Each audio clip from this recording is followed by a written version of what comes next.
दोस्तों, Indian polity भारतीय राज्य व्यवस्था के कुछ प्रश्न देखेंगे इंपॉर्टेंट। रेगुलेटिंग एक्ट 1773 द्वारा सर्वोच्च न्यायालय की स्थापना कहाँ की गई थी? तो ध्यान रखिए, कलकत्ता में 1774 में। भारतीयों को भारत के प्रशासन में भाग लेने का अधिकार किस अधिनियम के द्वारा प्राप्त हुआ? तो चार्टर एक्ट 1833 के द्वारा।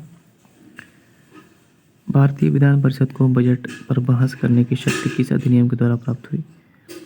तो भारत परिषद अधिनियम 1892 द्वारा। केंद्रीय विधानमंडल सर्वप्रथम किस अधिनियम के द्वारा द्विसदनीय बनाया गया? तो 1919 के भारत शासन अधिनियम के द्वारा। भारत के राष्ट्रपति को अध्यादेश ऑर्डिनेंस निर्गत करने की शक्ति मूलतः किस अधिनियम से प्रेरित है? तो भारत शासन अधिनियम 1935 से।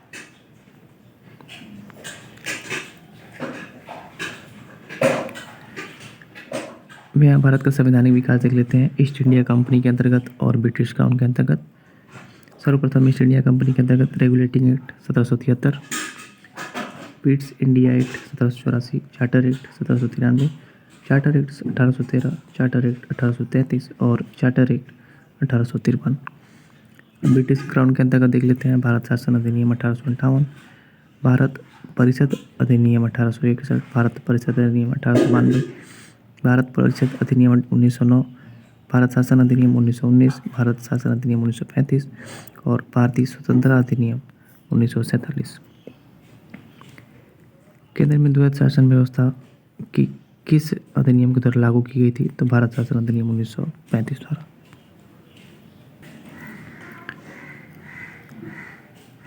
ब्रिटिश भारत में किस अधिनियम में संघीय शासन का प्रावधान था? तो भारत शासन अधिनियम 1935 में। भारत शासन अधिनियम 1919 की समीक्षा करने के लिए वर्ष 1927 में साइमन कमीशन का गठन किया गया था। चलिए,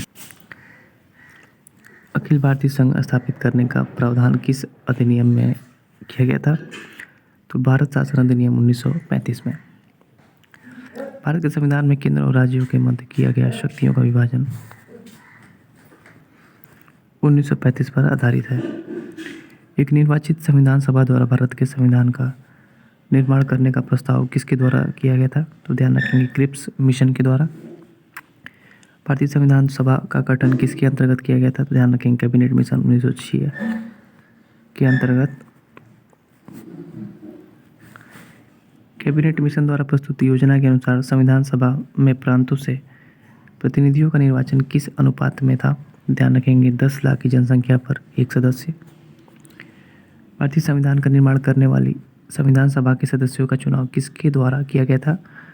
ध्यान रखिएगा, विभिन्न प्रांतों की विधानसभाओं के द्वारा।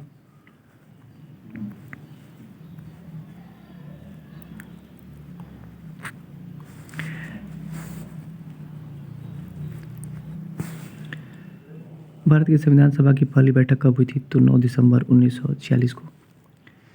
भारतीय संविधान का प्रथम प्रारूप first draft sir BN Rao द्वारा तैयार किया गया था। संविधान सभा का अस्थायी अध्यक्ष permanent chairman doctor Rajendra Prasad ji को चुना गया था। संविधान सभा में पंडित नेहरू द्वारा उद्देश्य प्रस्ताव कब प्रस्तुत किया गया था? तो 13 दिसंबर 1946 को।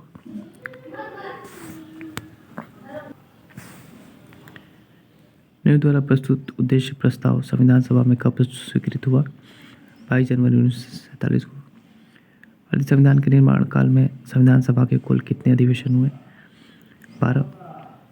भारतीय संविधान के निर्माण में संविधान सभा को कितना समय लगा? तो 2 वर्ष 11 माह और 18 दिन।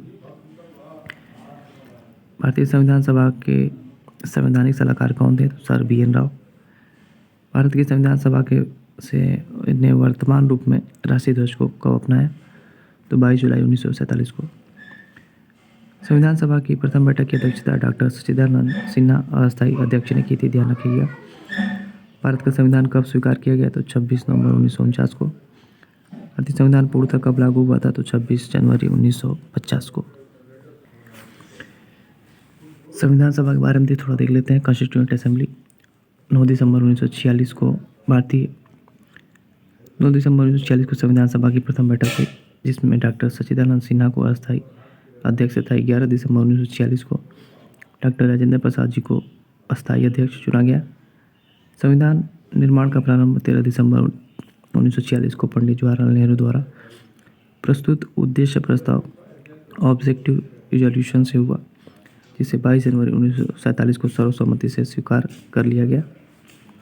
26 नवंबर 1949 को भारतीय संविधान अंगीकृत एडॉप्ट किया गया, जबकि 26 जनवरी 1950 को इसे पूर्णतः लागू एग्जीक्यूट किया गया।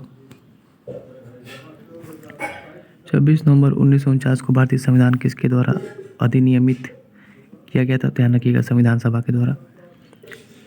जनगण मन को भारत के राष्ट्रगान के रूप में कब अपनाया गया था? 24 जनवरी 1950 में। भारत सरकार द्वारा अशोक स्तंभ को राष्ट्रीय चिन्ह नेशनल एम्ब्लेम के रूप में कब एडॉप्ट किया गया? ध्यान रखिएगा, 26 जनवरी 1950 को। संविधान सभा की सलाहकार समिति एडवाइजरी कमेटी के अध्यक्ष सरदार वल्लभ भाई पटेल जी थे। संविधान सभा की झंडा समिति के अध्यक्ष कौन थे? ध्यान रखिएगा, डॉक्टर राजेंद्र प्रसाद जी।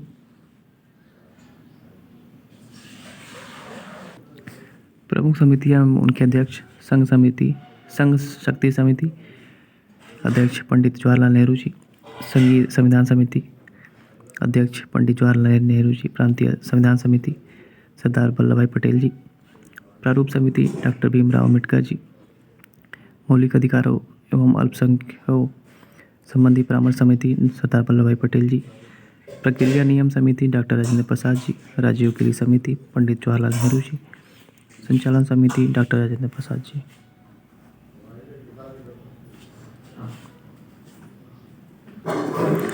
संविधान सभा के कार्यों से संबंधित समिति के अध्यक्ष कौन थे? तो जी.वी. मावलंकर जी।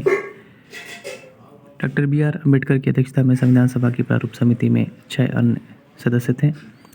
एन. गोपाल स्वामी अयंगर, डॉक्टर के.एम. मुंशी, बी.एम. मित्रा, बाद में इनके स्थान पर एन. माधव राव, अल्लादी कृष्णा स्वामी अय्यर, सैयद मोहम्मद सादुल्ला तथा डी.पी. खेतान, बाद में इनके स्थान पर टी.टी.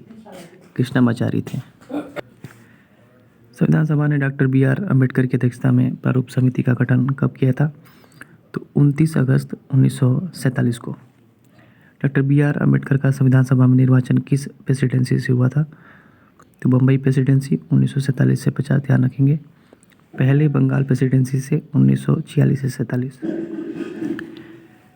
भारत का संविधान मूलतः 2 भाषाओं हिंदी तथा अंग्रेजी में लिखा गया था और सभी सदस्यों ने इन दोनों प्रतियों पर हस्ताक्षर किए थे।